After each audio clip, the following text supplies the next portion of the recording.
Mr. O'Keefe, President O'Donnell, Your Excellency Archbishop Bogill, Professor Rowland, Reverend Father, faculty and staff, family and friends, fellow members of the Eta Sigma Phi Classics Honor Society and the Chester Belloc Debate Society, and most especially my fellow graduates of the class of 2024, I'm honored to speak to you briefly on this day of commencement, this day of graduation. For these are not unmeaning words. We see today as a day of climax and conclusion, and so it is. But as the words themselves attest, and as many speakers greater than I have noted, today is more importantly a day of beginnings. Today is a gradus, a step, and not a scent of this descent from a peak, but a step from something great into something greater. It is easy to say these words, and perhaps easy to see that they must be true, but it is hard to be convinced of them.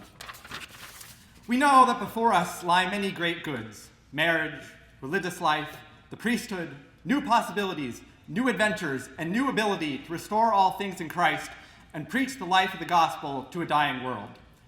But yet, we are saddened when we recall what we leave behind: camaraderie in the commons, holy hours in the chapel, conversations with professors, dances with friends, and everything that is so unique to Christendom and so characteristic of it.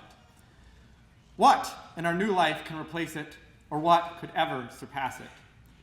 That is the question which perhaps most tempers the joy of this day, and that is the question which I shall, in some small way, attempt to address. We all know the litany of evils which we face: abortion, transgenderism, atheism, agnosticism, apostasy, corruption in the state, corruption in the church. We could go on and on.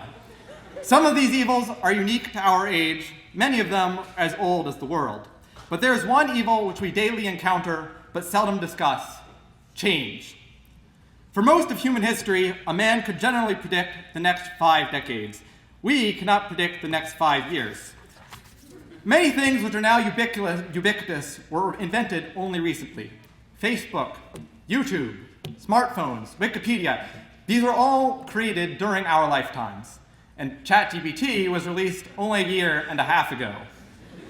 Yet, we will live through the very heart of the 21st century, and our grandchildren will see the first decades of the 22nd. What will we see? What will the world see in the short time that is given us? No man can say. As Gandalf told Frodo, even the very wise cannot see all ends, and we are not very wise. If we attempt to gaze into the 50 years from 2024 to 2074, all we see is a fog of possibilities. Perhaps the leftists will take from us the pro-life victories we have won in the past 2 years, or perhaps future generations will mark these years as the turning of the tide. Perhaps the new evangelization will bear great fruit even in our lifetimes, or perhaps Western governments will slip ever closer towards religious intolerance. Perhaps the relative peace of the past 70 years will endure, or perhaps strained alliances will snap and cast the world into a war more horrific than humanity has ever seen. Perhaps so-called artificial intelligence will become just another part of digital life, or perhaps, as the futurists hope, it will completely redefine society. Perhaps, perhaps, perhaps. Our path leads into the fog, and whether it goes up or down, left or right, we shall not know until we come to a turning. But we know how to handle change. In our 20 years, we have seen more than many generations have seen in 20 decades. But we have taken all this change in our stride. We know how to accept the sudden closing of our schools and our churches. We know how to take a class through a computer. We know how to mask our faces to quiet the perhaps unreasonable anxieties of those around us. We know how to remain close to God when we cannot receive him in Holy Communion. And indeed, this closeness will be the surest hope in the tumults which await us. And the rain fell, and the floods came, and the winds blew and beat upon that house, but it did not fall because it had been founded on the rock.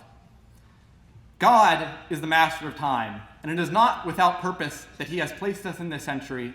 It is not without purpose that we have come to this college, which, unlike so many others, is founded upon rock. As my friend and fellow graduate, Mr. Morehouse, reminded us earlier, our education is called liberal, not only because it befits us as free men, but because it makes us free men. Free from a life life lived only on the ever-shifting sands of time.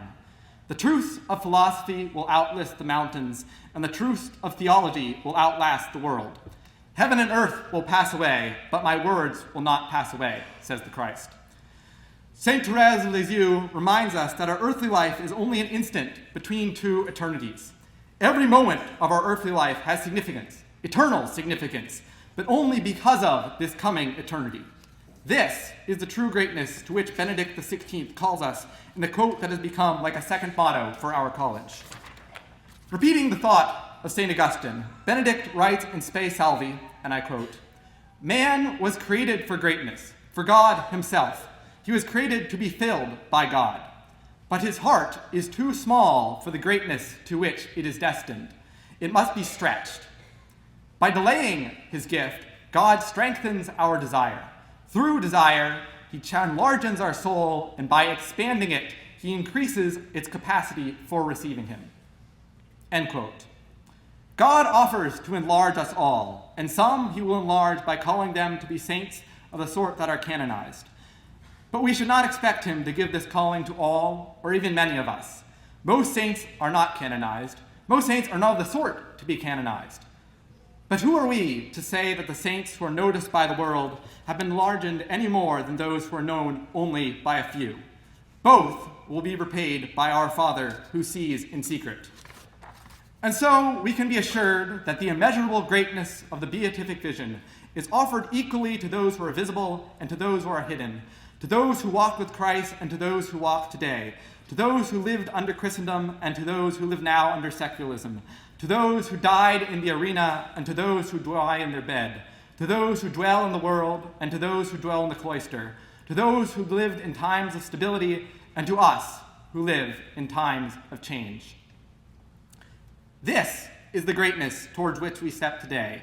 This is the greatness which we will begin to experience in our lifetimes, and the greatness we will experience only fully in heaven. This is the greatness which will surpass everything we have known in these 4 years and everything we have ever desired. Whatever happens after we leave this campus, whether we meet again in this vale of tears or whether we only meet at the gates of our heavenly homeland, whether the world returns to sanity or whether the world slips again into chaos, I know, O class of 2024, that the darkness of this life will be but a flicker preceding the light that shall never cease. And although I say, with a pang of sadness, vale, adieu, goodbye, I am not troubled overmuch, for I know, O class of 2024, I know that I shall see you in an instant.